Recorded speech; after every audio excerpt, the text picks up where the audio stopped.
Thanks for tuning in live to Proline TV, the Our Lads Football Network, as it's another Friday, and that means we're going to talk some college football.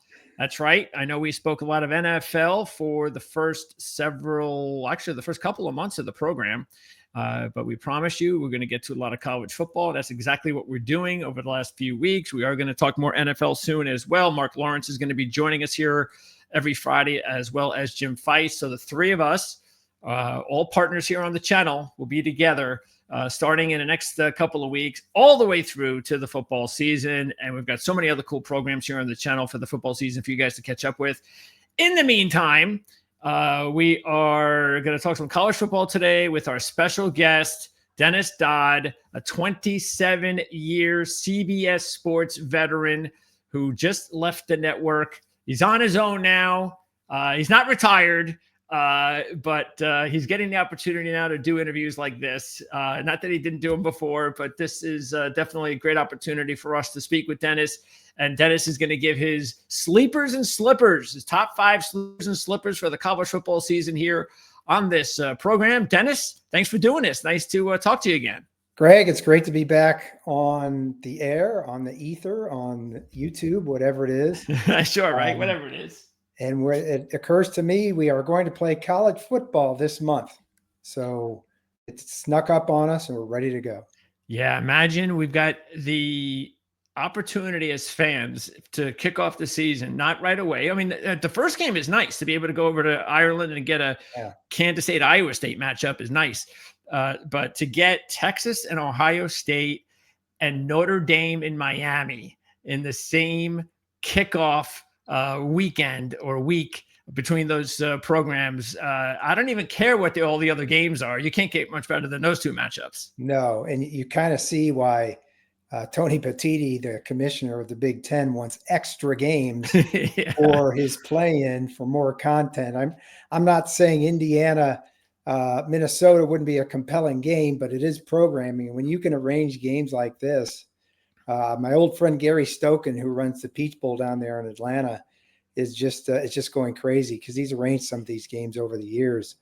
And there's been people, Greg, that have talked about why not, arrange these bowls at the beginning of the season instead of the end of the season and make them more compelling, or at least some version of them. And I think that's what we're seeing with the playoff being 12, maybe expanding to 14 or 16. The losers of these monster games aren't out of it at all. I mean, we're talking about 9-3 teams being in competition. Yeah, I know there was a big debate on Indiana getting in last year without a tough schedule. I don't think that's what the system wants moving forward. But who knows? I mean, I think it will be better, though, as you said, for the most part, that even if you're 9-3, as long as you've got some really good losses and competitive losses to top 10, top 20 teams, you're more than likely going to get into the playoffs. Yeah, I'll speak on Indiana real quick, because as I had throughout the season, in these super conferences of 16, 18 teams, there's a lot of bad ball in the middle, and that's what they don't tell you about. There's a lot of mediocre ball in the middle, which means in any given season, a school can have a conference or a schedule such as Indiana's. Well, that's fine, but you have to look into it. Indiana played last year the defending national champions, Michigan. I know they were down, but again, that's not their fault, the schedule. And they played the reigning national champions, Ohio State. I think only one other team, there may be more in the Big Ten. I think one other team in the country may have done that. Penn State, because they played both of them. They got rid of the divisions. So I don't say anything bad about Indiana. Bill Snyder made a career out of playing punching bags at Kansas State when they were the worst program in the country, to do nothing but build confidence. And so when they went into Big 8 and Big 12 play, they were a little bit seasoned. I'm not saying that's what Curt Cignetti's doing, but I firmly believe they should have been a playoff team last year. That being said, they're on my list as one of the slippers. Okay. Well, before we are they? I don't see them here. They're in the conversation. Oh, that's right. They're the next best, or the next at large, whatever. At large slipper. I got to put that in there because I know it was in there. Okay. So that's the debate I guess we're going to keep talking about, which is fine. I have no problem with debates. I know it's kind of silly when they talk about things like, I remember when the whole debate came out, and it still, I guess, is a little bit when it came out initially to anybody that was against 12 or 16, and they would say, well, you're just going to argue then when there's 12 or when there's 16, who the 17th is. And so my answer to that is, well, nobody's going to listen though. I mean, at that point, if you're 17 out of 16, nobody cares what you're going to say, really. I mean, sure, that team, but it's sort of like the whole 68, 69 thing in college basketball. It's a nice debate for a couple of hours, and, it's fun. But once the tournament starts, nobody remembers the team that was 69 or 70. So I just think we are going to get to 16, though, Dennis. I think it's going to happen sometime soon. And when we do, I think it will be better because then, when there are teams like Indiana that sneak in with one loss and things of that nature, well, I don't think many people will mind as much, because the rest of the teams that are within that playoff season you're gonna have 4 or 5 teams with 2 or 3 losses, and how many other 3-loss teams do you want in there? So I think it'll be better for the league, for college football whenever they get around to putting in another 4 teams in there. Yeah, let me say this real quick. The SEC has dominated the conversation because of what didn't happen to them last year. They didn't get South Carolina in. They didn't get Alabama in. I don't think they should have been in. I mean, Alabama got 40 points scored on it by a Vanderbilt team that didn't win 10, didn't break out like Indiana, but went 7-6. South Carolina lost to, I believe it was Kentucky, and went 9-3. These weren't playoff teams. And so the argument of the SEC is that, well, the schedule is so tough, you've got to expect 3 losses. Yeah. They played a superior schedule. What the Big Ten's not doing and taking that and saying, hey, we've won the last 2 national championships. The SEC hasn't been in consecutive national championship games for the first time in 20 years, not since Texas USC in 2005. So what are we talking about here? We're being brainwashed to sort of like believe that the SEC plays such a monster schedule that, that you can't even touch it. Well, that's not the case. The SEC is down until further notice. I'm not saying they're going to win it all, not win it all this year, but they've got some work to do. Whereas the Big Ten, and Greg, you remember this for years, the Big Ten was seen as slow, plodding, northern, glorified MAC, basically. Yeah. And even though Purdue and Minnesota and the likes of those are at the bottom, it's still, I would argue, the best league in the country, and that's not going to change until we start playing some football again. And now with Oregon and USC and UCLA, the Washington, that makes them even that much more deeper and tougher. And it is what it is. It's a long discussion on it, no question about it. But it's just a great sport. And I know that, we could probably spend all day on so many different things going on in the sport that is not so great, but the games are really what we're all excited about, and they're coming real soon. And we've got an opportunity now to have some fun with this. So we're going to take a look at the 5 teams. And again, you've got an extra team in there, Sleepers and Slippers for college football this season. Now, again, the Slippers is obvious. These are teams that you do not believe or you believe may have a chance to have a down season when most people aren't really expecting it. Same in reverse to when most people aren't expecting teams to have a good season. That's why they call them sleepers. So let's go in alphabetical order. We'll start first of all with the Florida Gators for your sleepers. So this is, again, only in alphabetical order. No, it's up to you if you'd like to classify them, 1 through 5. But Florida right now, we're going to pop up, by the way, while we talk about this, the R-Lads depth charts. Of course, this is on the R-Lads Football Network. And why do you have Florida as one of your 5 sleepers? We had, and by we, I mean the media, a lot of fans had Billy Napier gone. Yeah. Before the last season started. Look at that schedule, how tough it was. I think there were 8 or 9 ranked teams. I don't have to tell you what it was, but somehow through injuries, through a new quarterback, he cobbled together 8 wins. That same schedule is basically back. They're swapping, I think, Long Island for Samford in the non-conference, but they still play Tennessee. They still play Georgia. They still play Kentucky, who's, always a sore side and a side. And they've got DJ Lagway. So I think Billy Napier's on an upturn here. I don't think this program is going to cater. I think this gave them tremendous confidence last year. Now, the problem is on August 1st, right now, DJ Lagway is last seen walking around camp in a boot. He had a slight, he had a slight injury this week. I think it was last week. Okay. Billy Napier's thrown water on it, going to be okay. But this is a guy who missed spring practice with, I think, a shoulder and some other injuries, maybe a knee. But Florida's, if they're better, they're going to win 9 instead of 8. And we're going to be talking about them as a possible playoff team. So in a deep conference, obviously. So I am a Billy Napier fan. I think this could be an example of you just stick with a guy long enough, he may turn it around. Bill McCartney, I think, was 5-17 or 5-22 in his first 3 years at Colorado. He was terrible. That's a good one. He's the best coach I've ever had. So that's it. I think Florida's a team to watch. Put it that way. Yeah, I just popped up their odds. They were 18-1 to win the SEC. Mm-hmm. And again, just taking a look at the teams that are ahead of them, the obvious teams, the same old. So just taking a look here, and yeah, I mean, Texas A&M is another potential team to keep an eye on if the quarterback can throw the ball a little bit. We know Reed is I love Marcel Reed. I do. But they haven't won anything since 98. And look, and I love Mike Elko.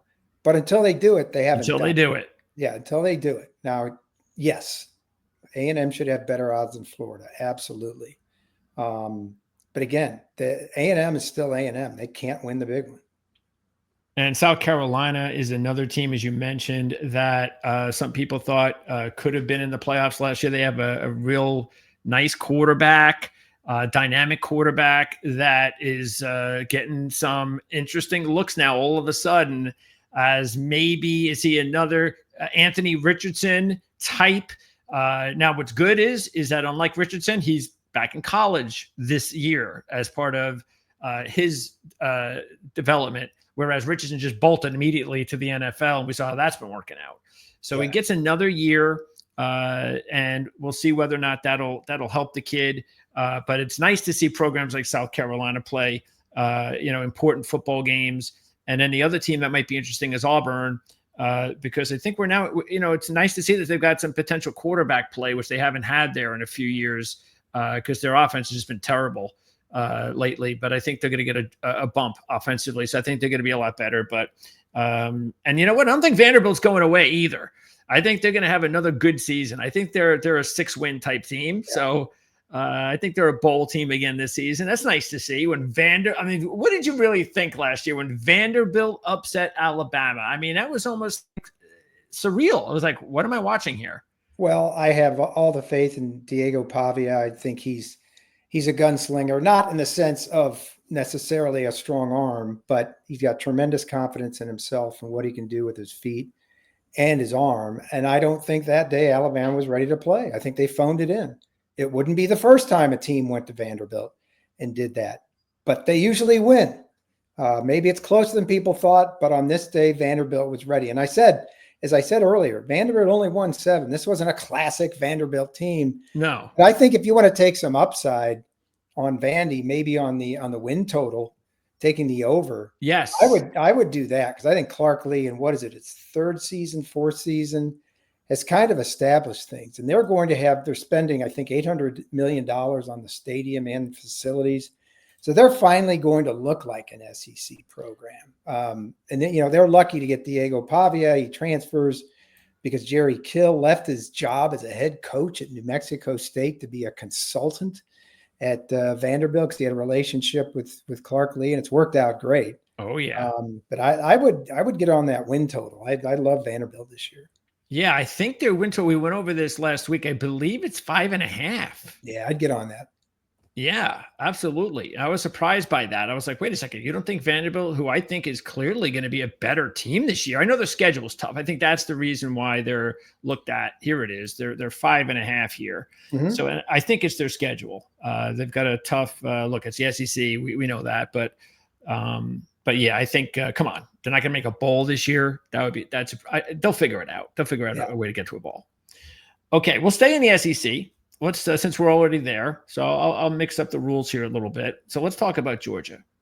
So you've got them as a slipper. Why? I think they've got I don't know profound problems, but they've got problems in the offensive line, and it showed up in the big games last year. You saw it against. We didn't see it against Texas. They beat them twice to win the league. But I think you saw it in some of the other games. They weren't as dominating as they have been. And that's a profound problem, I think, for Kirby Smart if you're going to entertain national championship hopes, which they do. The Carson Beck departure was messy and unfortunate. Look, he may pick up for Cam Ward at Miami, but there was something there in that program that just wasn't right. I don't think they're going to win 12 this year. They may not win 11. And Kirby Smart has to replace 3 first-round draft picks on defense. He's done it before. But I think the Dogs could finish 4th in the SEC, still go to the playoff, but not be a serious contender to win the playoff. So I think Georgia's, by their standards, Greg, down this year. I hear you, because it's just the way that it is now. It's like you're just not able to just have 3 deep of 5 and 4 stars anymore. These guys are not waiting their turn. They're going elsewhere, and that means that you're just not going to get the same type of. And it's not only injuries; it's just a numbers game. The more of these 4 or 5 stars you get, you can have a lot of misses, but hey, you're going to eventually get hits. Now these guys aren't. So now when you have some misses, you don't have that variety of potential hits. And look at the quarterback situation, like you just said. I mean, Gunnar Stockton, okay. I mean, he looked okay, but I didn't see anything in Gunnar Stockton last year that leads me to believe he's going to be better at this very important position. I know the receivers look like they're going to be better because they were so bad last year. Yeah. I mean, they couldn't catch anything last year, so that's going to be improved. But you're right. I think they're definitely down a quarterback, and then they're gonna have to reload at defense once again. So I think their win total. Where did we pop that up? Their win total right here is 9.5. So that means you think they're going to go under? Yeah, I think there's a chance. Given that schedule, we know who they play every year, and they're going to have to go through Texas. They're going to have to go through Alabama at some point, either in the championship game or the playoff, to get what they want. So from 2 years ago, when they thought they should have been in the playoff, the last 4-team playoff, and lost by 3 to Alabama, that's all that kept them out. And they could have won the whole darn thing. I think they've taken 1 step, maybe 2 steps back, and I think it focuses on that offensive line. Okay, let's go to let's go to the ACC for your next sleeper. And I love this one because this is actually a team that I'm totally on board with. And I think they are definitely a ACC championship game sleeper. Matter of fact, I just interviewed their analyst last week. That's on this channel. I did that for this reason, because I like them. First time I've ever interviewed a Georgia Tech analyst before. But there's a reason for that, is I like this team as well. Yeah, I love Georgia Tech. I think they're playing free and easy under Brent Key. He returns as leading passer, Haynes King, their leading rusher, their leading receiver. They're that rock in the shoe for whoever plays them in a league where they can, stock up some wins. They had 6 games last year that were decided by 8 points or less. Now, those could go either way. Usually those even out over time. So it could be they could win 7 this year. They could win 9. I love Georgia Tech. They are not taking any excuses. They think Atlanta is theirs, not Georgia, in terms of recruiting. You can say it. You still have to do it. But I love the swagger. I think you got to take the over on last season's 7 wins. I think they're going to be a top 15 team in the rankings when we're done.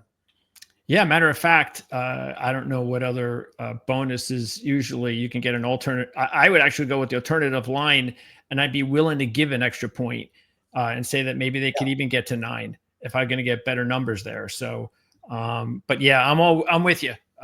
They're really looking like because of especially Haynes King. Just about Texas A&M probably wondering, where was this Haynes King when he was here? Yeah, right.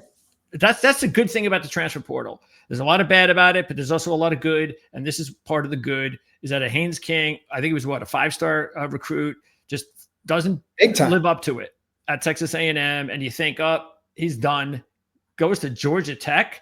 And now, like you said, he's one of the best quarterbacks in the conference.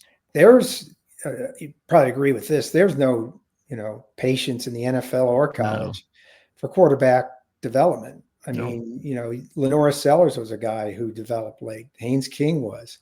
If you're not that guy, or you plan out your own career like Arch Manning, I still can't believe he's waiting. He left 2 years on the table for a chance to play at Texas. Yeah. I get it. He's he's at a power. He's with the number one play caller probably in college football, and he's going to get to the league with not many miles on the tires. But I don't know how this got away from Georgia Tech. But I agree. There's a chance for you got to put Arch Manning in that category. He's a late developer because he hasn't developed yet, frankly. Arch Manning, who hasn't played a game yet, will enter the big horseshoe in his first real start.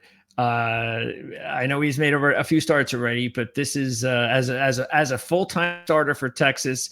He is going to enter that game as the Heisman front runner, which is I get it, but I don't know about that. That's asking an awful lot.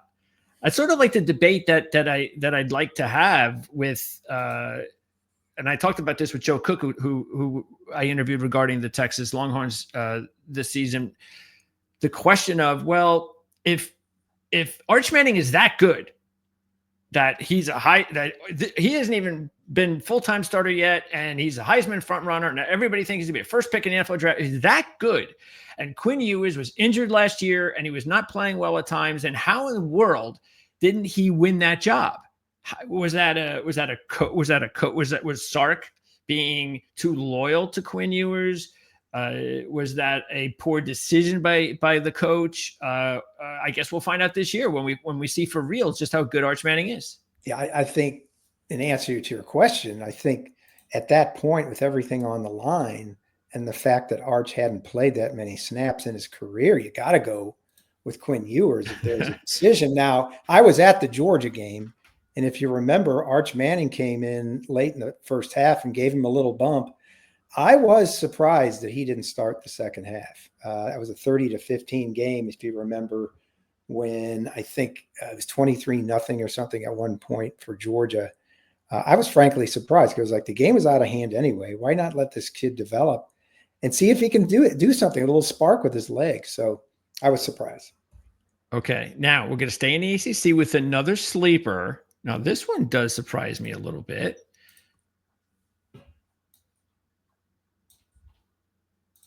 Virginia. Yeah, I got some inside information on Virginia this week. A guy from the outside that helps them identify transfers. And he was raving. I can't tell you who the 10 key players they got are from the portal. It's Virginia football, but he was just raving about them. He said, watch them this year, that they're going to be good, not just turning it around. But be good. So you've got, look at the schedule. They have a chance to be 4-1 out of the gate. If you look at the schedule, they have a top 10 passer last year, at least in terms of yards. Chandler Morris at North Texas. That's a good one. Top 10 passer, a 9-win season. Again, in that league is a possibility, certainly better than 5-7. But in what was that? Tony Scott, his third year, I think. He's kind of getting on the hot seat, so he needs to turn something around. Tony Elliott, excuse me. But you're right. I mean, this is time. Now, I think if they don't go to a bowl this year, it's time to move on. He probably even knows it. But yeah, I mean, Chandler Morris, that's a really interesting quarterback that will get his chance now in the FBS. I think he is a fun quarterback to watch. I'm intrigued by him. I think he's got a shot, maybe to be like even a late round draft pick. I think he's got that type of talent. And look at all these and orange players are all the transfers. Yeah. So there's a lot of transfers here with this Virginia team.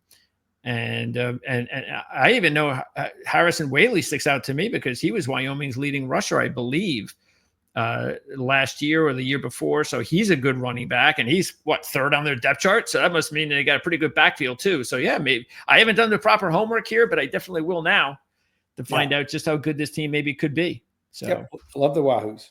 Okay, so that's the ACC. We're not done with the ACC yet. We have one more team, and this team is one of your slippers. And actually, I agree with you here too, because I was looking over their team the other day, and I was like, man, they lost a lot of not just the quarterback and a couple other skill position guys, but just overall. There's, as you can see here, they had to rely on a lot of newcomers, freshmen and transfers. And obviously we're talking about Syracuse. Yeah. It's an easy one for me. Fran Brown did a great job last year, winning 10-3. I think I'd say pulled oranges out of a hat up there in Syracuse.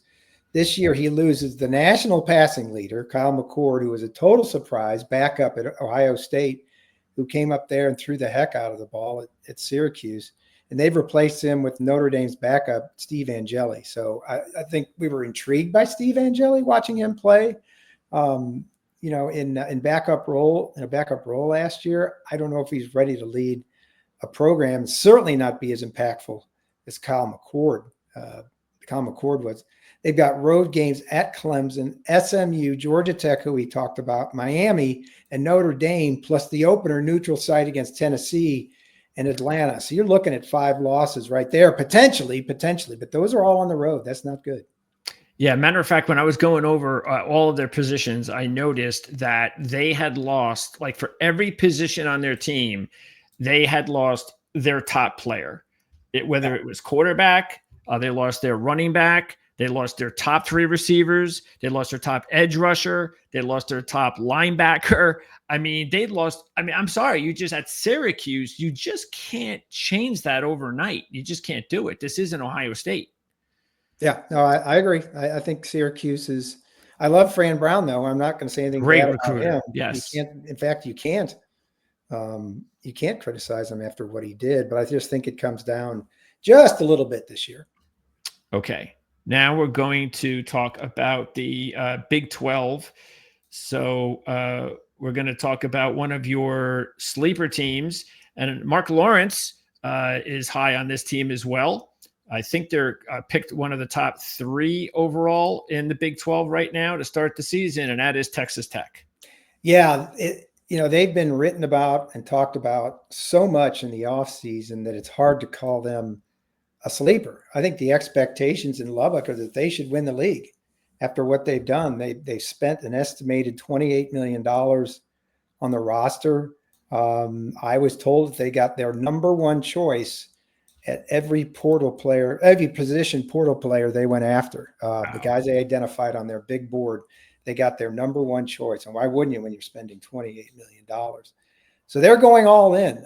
They signed guys to long-term deals before the July 1st House settlement kicked in, where you couldn't do that anymore.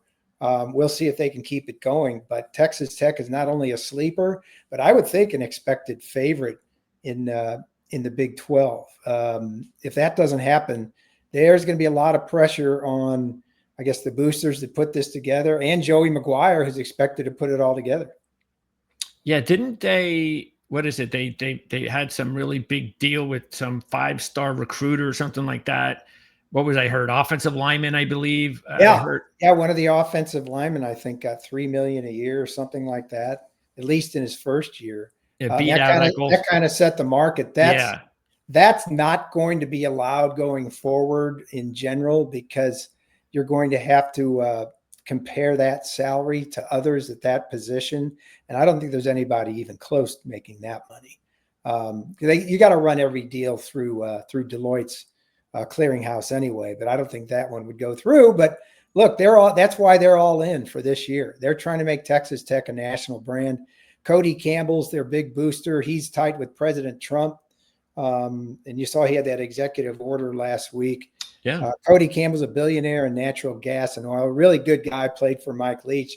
And he's the brains and the money behind this. He's got a really good plan. So they might keep this thing going.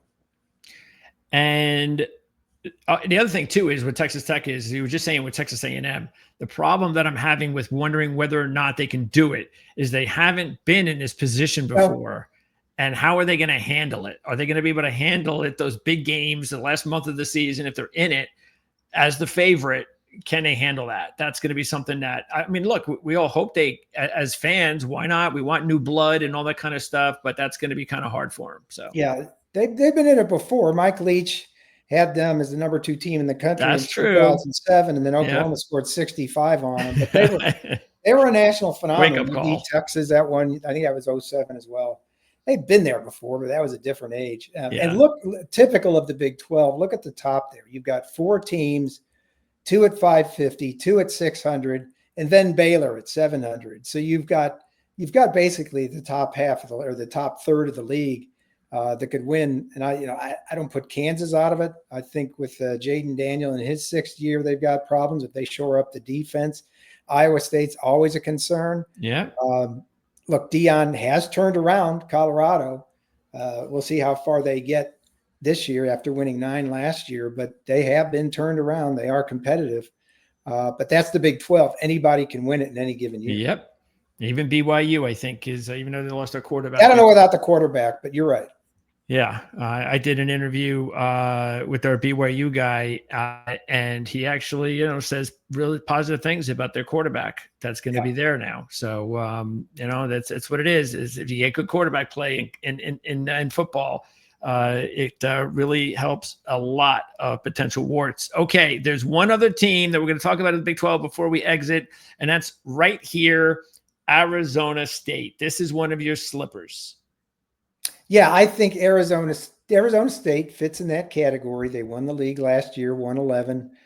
Should have beaten Texas if not for a bad call in the playoffs.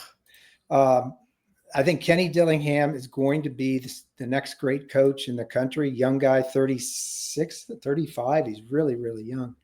But can they win 11 again? I don't think in a league that is now deeper maybe than it was last year. They got their quarterback back.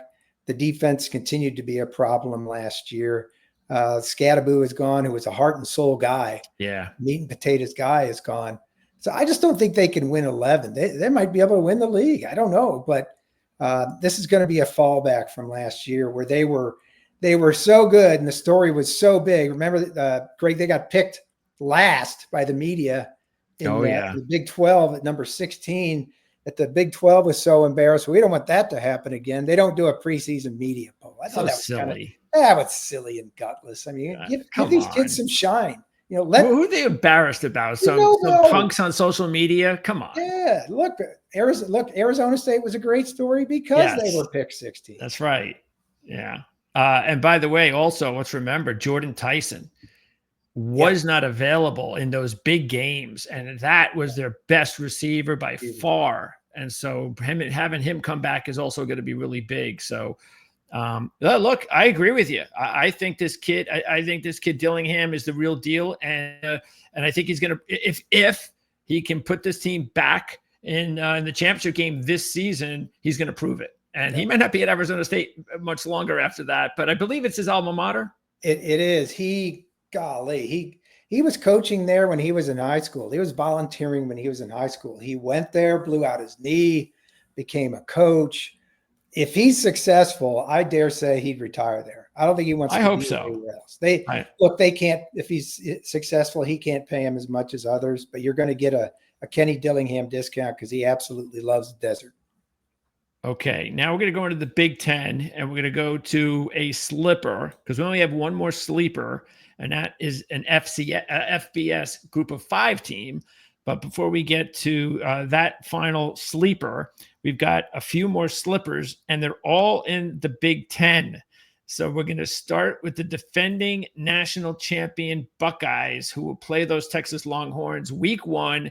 Nobody knows how good Julian Sayin is going to be, but he's being talked about as another great Ohio State quarterback, but until we see it on the field, I guess, and they lost just a ton of talent, no question about it. Yeah, 15-1. They have proved through their own embarrassment that you could lose to Michigan and win a national championship. Right. That was the ultimate example of of late season games not mattering. But that's right. That did happen. They did go 15-1 with a loaded roster where they paid a lot of money for transfers coming in. And Caleb Downs is probably the number one safety in the country defensively, but they're not going to be as good defensively. And whoever wins the quarterback job, be it Julian Sayin or someone else, he's not going to be Will Howard, who, as limited as he was, maybe did not turn the ball over, was very level-headed, got to play with a monster offensive line and arguably the best running back room in the country. Those types of things are gone. So I just don't think it's going to be. I'm not saying they're not going to be in the playoff or win the Big Ten. I'm just saying anything less than 15-1 is a slip, and I think Ohio State's going to slip. Yeah, because even right here, I mean, even if they just lose 2 games, you're on the under. Yeah. So, and that could happen. Obviously, the Texas game is going to tell you everything you need to know about whether or not they're more than likely going to be under or over. Yeah. Same thing for Texas. But yeah, you're right. I mean, after that season, anything like a 9 or 10 win season would be considered a slip. I was at that Michigan game, and I've never seen a locker room or a team or a program and its fan base more devastated than what it was against Michigan. We all saw the game. They weren't ready to play Michigan for whatever reason. They were 21-point favorites. And again, just thought they could probably throw their helmets on the field and win. And then you get to the flag planting. Obviously, that was the most fight they'd shown all day. Yeah. And I only mention this because I asked Will Howard in the post game, the very last question that was asked of him, I said, Will, where on the list of, outcomes of this game does the statement that you're still alive for the playoff? And he said, it's not even crossed my mind. And look what happened. That shows you what a great job Ryan Day did. Nobody was talking about the playoff, which they were in, even after losing. But no one's talking about them winning it. And for them to winning it in the fashion they did is a credit to Ryan Day and everybody there. And this player right here is the next superstar in the NFL. He already is a superstar. Yes. I mean, wow. And there are still some people, especially last year, because there were so many other really top players, he might have got lost in the shuffle. But this season, he really should have a little bit more notoriety and prove to everybody this, again, I don't know at the NFL with their safeties and they don't want to pick them in the top 5 or 10 anymore. But if they're going to pick a safety in the top 10 anymore, he's definitely going to be the guy. Well, he's a guy, if they wanted to use him that way, could play running back or receiver. He was trying to convince people at Alabama to do it and at Ohio State. He drops down into that robber position that Honey Badger made so famous at LSU, and he affects the game on so many levels because he can play all 3 levels. He can play at the line and either an outside linebacker technique or getting his hands on slot receivers in the inside. He can play behind the linebackers, or he can play deep. And that's why he's so valuable on any given snap. Lincoln Riley. Wow. How things have changed just in a few years for Lincoln Riley. The bottom line, though, is with Riley is that he just hasn't been able to recruit. And I know it's a transfer deal now, but when Pete Carroll, as you know, when he won his dynasty there, it was just they were constantly number 1, number 2 in recruiting. They would get everybody from California, all the top players, and he's just not getting anything near that.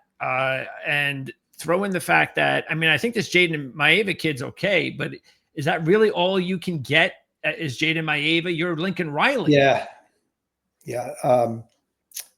As I said, when the USC is one of my slippers, they're going to fall back. When did the Trojans last matter? Maybe that first year with Caleb Williams, with Lincoln Riley. I'm talking the national level. They get all kinds of run, and yes, they're discussed because they're USC.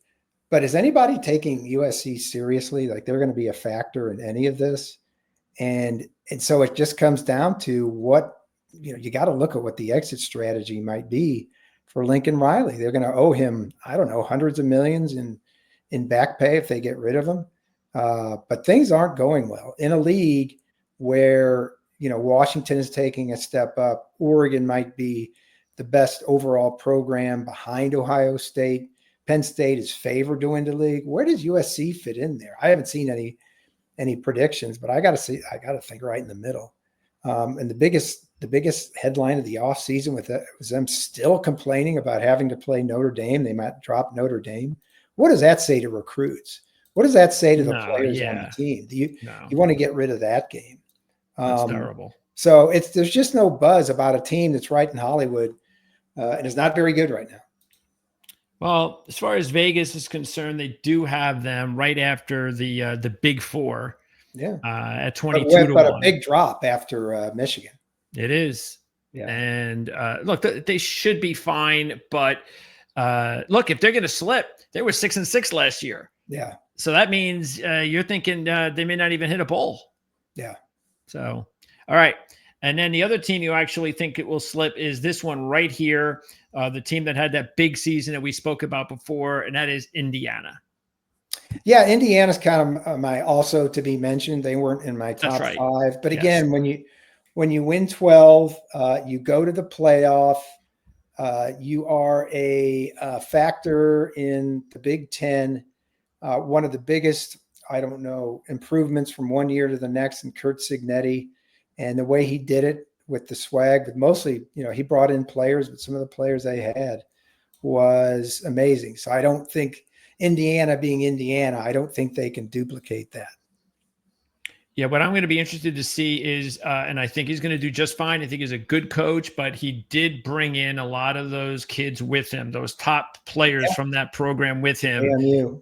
They're gone now. I think most of them, if not all of them, are gone. Yeah. And now I'm hearing a lot of big things about Fernando Mendoza, and I think he's a nice quarterback, but I don't know. It seems like some of these outlets are getting a little carried away. I don't know what they're seeing. I see a nice quarterback, but hey, maybe he can get something out of Mendoza that could take him to that next level. And if so, then maybe Indiana will be a lot better than we think. I like Mendoza, but Indiana being Indiana, you're going to have to start playing in weather in October. And so you're not going to blitzkrieg through the air with an arm. They didn't last year. They did it with defense. They did it with special teams and some timely plays on offense. So, yeah, I agree. It's an upgrade at quarterback. It certainly is. But I don't know if you can rely on that to get past 12 wins. And the final team is going to be your final sleeper, and it's the only team from the FCS, and it's Liberty. I love what Liberty's done. Jamie Chadwell's third season. They won Conference USA a couple of years ago and went to, Fiesta Bowl, and got blown out by Oregon. If they did that now, they would be in competition with somebody from the group of 5 for a playoff spot. They've lost Caden Solder, their quarterback, to the portal. If you look at their schedule, they have a chance to run the table. And I'm not going to tell you Conference USA is a great power it's a bad conference. Run through it. No, it's not. Sun Belt's past them. They're number, whatever it is now, 9 out of 9. But I love Jamie Chadwell. After what he did at Coastal and what he's brought in there and what he's done, they were really close to winning it last year. If they run the table, they're going to be in the discussion in the 12-team playoff. Well, that's the thing. I mean, that's what we'd like to see if they earn it. And like you said, the one thing that they're going to have to overcome with their quarterback leaving. Now, maybe that's the benefit to Dion because that's where he's going. And so, I think that he's a really good quarterback. So I heard that he's in competition for the job, but that surprises me. Maybe that's just coach speak. But yeah, I don't know who they necessarily have him.